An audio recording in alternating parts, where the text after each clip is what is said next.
Crônicas do Amanhecer. Por Feijão, Centro Espírita Allan Kardec de Balneário Gaivota. Balneário Gaivota, 21 de janeiro de 2025. Rio registra a temperatura recorde no ano e chega a 43,2 C. Parte 2. A cidade do Rio de Janeiro registrou, nesta quinta-feira, 28, a temperatura máxima recorde no ano de 2024 até agora. 43,2 graus Celsius, C, às 12h45, na Estação Meteorológica de Guaratiba, na Zona Oeste. Segundo o Sistema Alerta Rio, órgão de meteorologia da Prefeitura do Rio, a máxima registrada anteriormente tinha sido 41,8 C, nos dias 17 de janeiro e 27 de novembro, também em Guaratiba. A quinta-feira foi de muito calor e sem ocorrência de chuva na cidade do Rio. O dia teve predomínio de céu claro a parcialmente nublado, ventos fracos a moderados e a umidade relativa do ar atingiu valores entre 21% e 30% em alguns pontos do município no período da tarde. As altas temperaturas levaram a cidade a entrar hoje, às 12h40, no nível de calor 3, em uma escala de 5 níveis. Ao longo desta sexta-feira, 29, em função de áreas de instabilidades associadas ao calor, a previsão do tempo para a cidade do Rio é de céu parcialmente nublado a nublado com pancadas de chuva isoladas nos períodos da tarde e noite, podendo vir acompanhada de raios. Os ventos estarão fracos a moderados, e as temperaturas permanecerão elevadas. A máxima pode alcançar os 38 C e a mínima prevista é de 22 C. Recomendações: aumente a ingestão de água ou de sucos de frutas naturais, sem adição de açúcar, mesmo sem ter sede, consuma alimentos leves como frutas e saladas, utilize roupas leves e frescas, evite bebidas alcoólicas e com elevado teor de açúcar, evite a exposição direta ao sol, em especial, das 10 horas às 16 horas, informe-se sobre os níveis de calor na cidade do Rio de Janeiro por meio das redes sociais e sites do Centro de Operações Rio e da Secretaria Municipal de Saúde. Use protetor solar. A exposição ao sol sem a proteção adequada contra os raios ultravioleta deixa a pele vermelha, sensível e com bolhas. Proteja as crianças com um chapéu de abas. Procure uma unidade municipal de saúde em caso de mal-estar, tontura ou demais sintomas provocados em decorrência do estresse térmico. Mas por que a temperatura aumentou? De acordo com a Organização Meteorológica Mundial, o planeta está mais quente do que no período anterior ao processo de industrialização.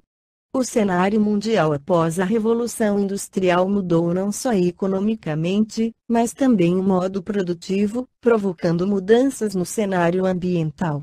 O consumo exagerado e a produção elevada, além de aumentar a exploração dos recursos naturais, provocaram também o aumento da poluição atmosférica, por causa da emissão de gases poluentes pelas indústrias e automóveis.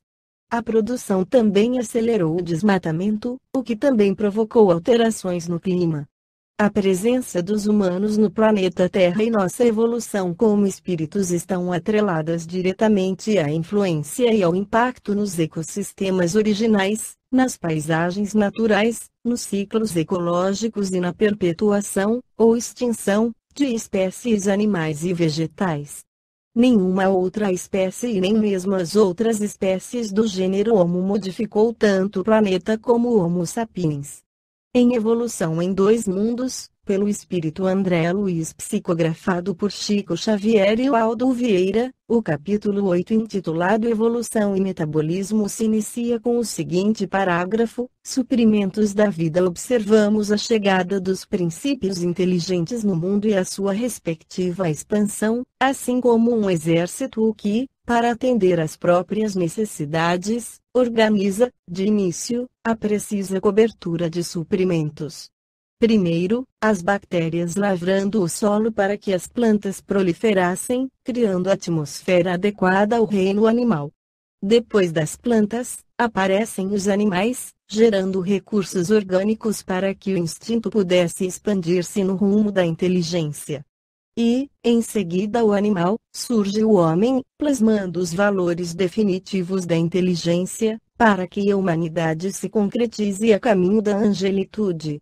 Podemos compreender, portanto, que está previsto na evolução do princípio inteligente a garantia de meios de se suprir e sustentar no planeta, através dos recursos disponíveis na natureza, e o ser humano representa o aperfeiçoamento máximo desse princípio inteligente na Terra. O que ocorre é que para suprir nossas necessidades materiais de alimento, água, energia, abrigo e proteção, fomos ao longo dos milênios exaurindo as fontes de recursos não renováveis e destruindo a capacidade do planeta de reciclar e repor os recursos renováveis. Além disso, provocamos a extinção de inúmeras espécies animais e vegetais, que não teriam sido dizimadas da superfície terrestre se não fosse ação dos seres humanos Homo sapiens. Analisando sob uma perspectiva espírita, é interessante observar que no mesmo momento de nossa jornada terrestre em que atingimos níveis intelectuais e tecnológicos altíssimos a ponto de estarmos projetando foguetes que nos levam a outros planetas, estamos numa situação tão caótica do ponto de vista ambiental que há uma real preocupação com a extinção da nossa espécie. O que explica essa situação? Será que vamos mesmo extinguir nossas chances de viver em nosso querido planeta azul? A pergunta N687 de O Livro dos Espíritos nos traz certo alento à questão: se a população seguir sempre a progressão crescente que vemos, chegará um momento em que ela será exuberante sobre a Terra? Não. Deus a isso provê e mantém sempre o equilíbrio. Ele nada faz de inútil. O homem que não vê senão um canto do quadro da natureza, não pode julgar a harmonia do conjunto. Se nos serve de alívio saber que Deus e os governadores do planeta estão olhando por nós, também essa resposta em O Livro dos Espíritos nos traz a responsabilidade de colocar nosso livre-arbítrio a favor de uma maior harmonia planetária, tendo uma vida mais frugal e menos exigente em luxos desnecessários, colaborando com a recuperação dos ambientes naturais degradados o quanto nos for possível e, principalmente, pondo nossa vontade e consciência a favor do cuidado e da preservação da vida. Como conclusão, nossa reflexão está na contraposição de que a lei do progresso é inexorável, mas também uma responsabilidade compartilhada. Todo o movimento individual e da coletividade visa a promoção da evolução em longo prazo. Uma evolução que se compõe do aumento do conhecimento, da sabedoria, da tranquilidade e das boas escolhas e da busca da virtude com a finalidade da evolução moral.